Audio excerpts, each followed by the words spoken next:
YouTube কে যে এত সুন্দর একটা সিনেমা দিবে তা আমরা ধারণা করি না কখনোই। কেন কথা কাম করছ না কেন? এই কাম কর। এই জিল্লু মাল দে। শয়তানের জাত উল্টা পাল্টা ছবি দাও আর আবল তাবল কথা কস, তাই না? যা যা যা যা।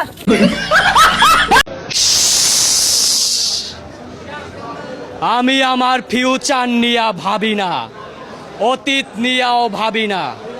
আমি শুধু একটা জিনিসই ভাবি, নিতুরে না পাইলে আমি এই দুনিয়া বরবাদ করে দিতে পারি। শাকিব খানের পর যদি কেউ সুপারস্টার হয় সেটা আমিই হব। আমি নিজেকে ওইভাবে তৈরি করতেছি। গাইলে তুই অস্থির ভাই, বাংলা সিনেমা এটা কি বলে বাংলা সিনেমা? এতদিন যা দেখছি বুমবাং।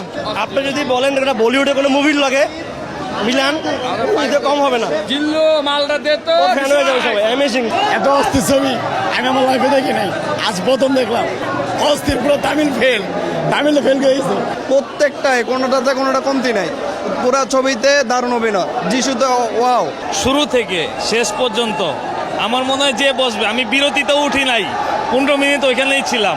একটা মানুষ কি করতে পারে একটা মানুষের জন্য, এই মুভি দেখলে বোঝা যাবে। নায়িকা গুলি করছে কিন্তু লাস্টে যখন হেলিকপ্টার আর্থ বলছে এই জিল্লু হেলিকপ্টার খবর দে, এটা খুবই ভালো লাগছে। যেরকম আমরা রেসপেক্ট করছি যে এই সিনেমাটা খুবই ভালো হবে, ওরকম খুবই ভালো হয়েছে। ইউটিউব কে যে এত সুন্দর একটা সিনেমা দিবে তা আমরা ধারণা করি না কখনোই। এই জিল্লু মাল দে। আবার লাস্ট যে ডায়লগটা ছিল, এই জিল্লু হেলিকপ্টার রেডি কর। আমার লাইফে দেখা বেস্ট সিনেমা, এমন সিনেমা মনে হয় না আর কেউ করতে পারবে। মানে বেস্ট একবারে। শাকিব খান যে সুপার হিরো এটা বুঝিয়ে দিয়েছে। জিল্লু মাল দে। আমরা এমন ছবি দেখি নাই যে হলিউডের মতন ফেল।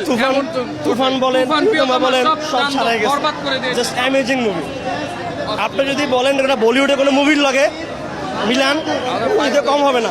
এবং এখানে নতুন একটা ক্যারেক্টার ছিল জিল্লু, ওর ফ্যান হয়ে যাবে সবাই। জিল্লু মালটা দে তো, ওর ফ্যান হয়ে যাবে সবাই। অ্যামেজিং। আশাবাদী আমরা জাতীয় চলচ্চিত্র পুরস্কার পাবো সাকিব খানের এই ছবির মাধ্যমে। লাস্ট যে সিনটা ছিল আপনারা মনে করেন যে মনে থাকতে হবে। অ্যাকশন, প্রেম, ভায়োলেন্স, রোমান্টিক সব আছে এটাতে। নায়িকার পোল্টিও আছে, অনেক কিছু আছে। বাংলাদেশের মানুষ যে হারে বরবাদ ছবি দেখা ফেসবুকে স্টোরি দিতেছে, পোস্ট দিতেছে, আর আমার মনে হইতেছে যে বাংলাদেশে আমি একমাত্র ব্যক্তি যে এখনো বরবাদ ছবি দেখিনি। এখন এই যে আমি মানুষের লগে তাল মিলাইয়া হলে যে বরবাদ ছবি দেখতে পারলাম না ঈদের ভিতর, এই সমাজ কি এখন আমার মাইনে নিব? ভুল করে লাইলাম, আর এই ভুলের কি কোনো ক্ষমা কম হইব না? কি গো, জীবন থেকে এক ধাপ পিছিয়ে গেলাম। এই বরবাদ ছবিটাই দেখে